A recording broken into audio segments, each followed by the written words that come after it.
todo e qualquer casal tem o risco de ter um neném com problema genético, dos quais o mais comum seria a síndrome de Down, que é conhecida como mongolismo.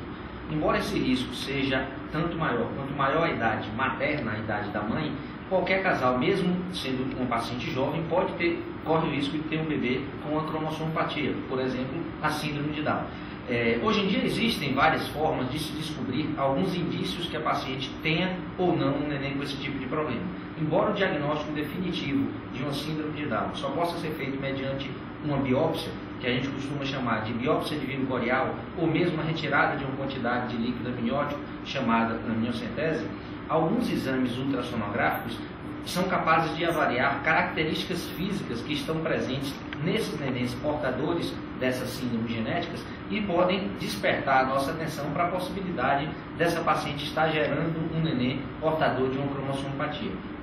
O primeiro desses exames ultrassonográficos é o que nós chamamos de ultrassonografia morfológica do primeiro trimestre. É realizado por volta de 11 a 14 semanas, mais ou menos 3 meses de gravidez, e é um exame que consta da observação detalhada do neném. Nós temos alguns detalhes físicos do neném que são observados, como por exemplo uma espécie de líquido, um acúmulo fisiológico de líquido no pescocinho do neném, que nós chamamos de translucência nucal, que é normal, todo e qualquer neném tem esse tipo de líquido, só que foi observado que esse líquido está aumentado, é visto em maior quantidade em nenéns portadores desse tipo de problema. Assim sendo, dá para nós ultrassonografistas, observando o neném, saber se ele tem maior ou menor possibilidade de ter essa síndrome genética. Uma vez que nós selecionamos, uma vez que essa paciente corra um maior risco de ter essa síndrome genética, nós ultrassonografistas podemos encaminhá-la para a realização da biópsia, que vai esclarecer o diagnóstico. Uma segunda oportunidade de nós vermos a ocorrência ou não dessa síndrome é na chamada ultrassonografia morfológica do segundo trimestre, que é realizada por volta de 5 meses, como nós costumamos falar, ou, sendo mais exato, entre 20 e 24 semanas. Nessa ultrassonografia, o neném já vai estar um pouco maior, porque ele já se desenvolveu mais, e nós podemos observar vários achados físicos que são mais comuns ou menos comuns em nenéns portadores desse tipo de problema. Ou seja, são duas boas oportunidades que a gestante vai ter para saber qual é o risco do neném dela ter esse tipo de problema, né? O mais temido dele seria a síndrome de Down. Uma vez que se desperte a atenção para esse tipo de anomalia, aí nós podemos realizar a biópsia para esclarecer o diagnóstico de forma definitiva.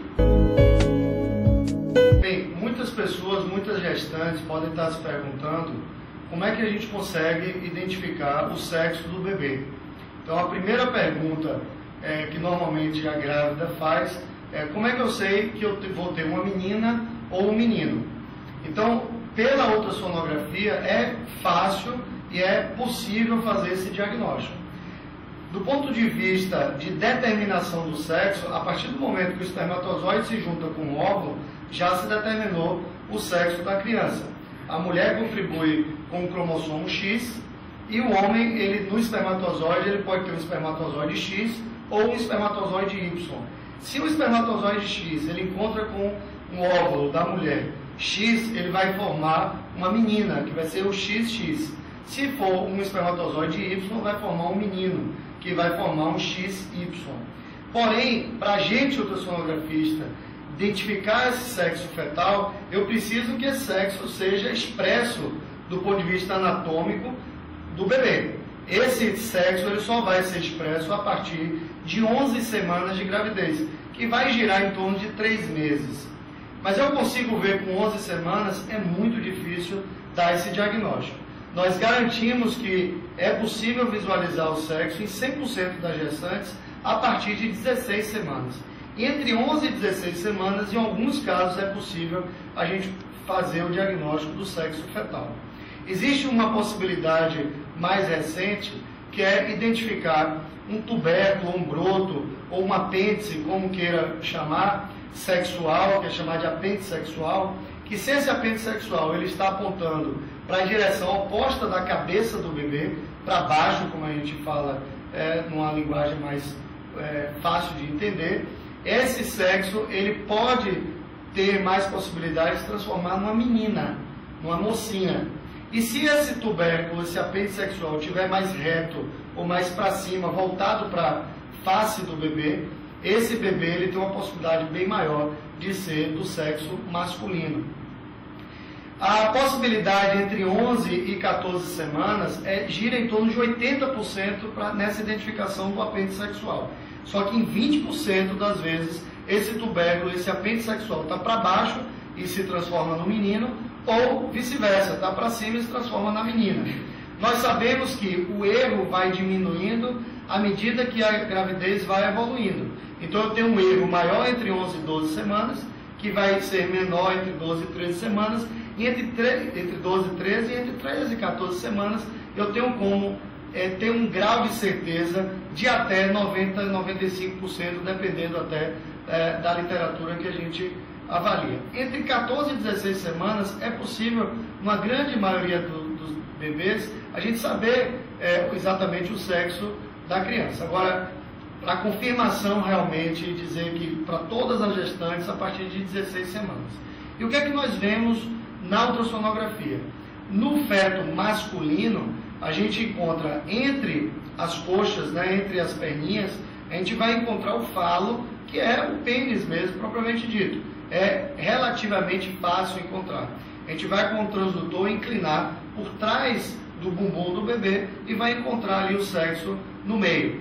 E na menina, a gente não vai encontrar esse pênis, mas a gente vai encontrar 3 listras, que significa a vulva da menininha, e aí dessa forma a gente dá o diagnóstico de sexo fetal. No morfológico do segundo trimestre fica mais fácil ainda, a gente vê com muito mais clareza, o sexo está muito mais determinado. E no final da gestação, ao contrário do que as pessoas podem imaginar, é mais difícil de determinar o sexo do que nessa fase entre 4 e 6 meses de gestação. Porque eu tenho uma quantidade de líquido proporcionalmente menor, então a parte fetal, você pode ter pés, pernas, e a posição do bebê pode dificultar sobremaneira a visualização do sexo fetal. Então solicite ao ultrassonografista visualizar o seu sexo fetal, que é possível ver. Se não conseguir ver no exame, é possível ver em outro exame logo em seguida. Claro que existem posições fetais que dificultam essa visualização. Se o bebê está sentado, se está com a perna cruzada, dificulta, mas a partir de 16 semanas, entre 16 a 28 semanas, é muito fácil e muito tranquilo de se diagnosticar o sexo do seu bebê. Boa gestação para vocês e tomara que o sexo agrade o casal.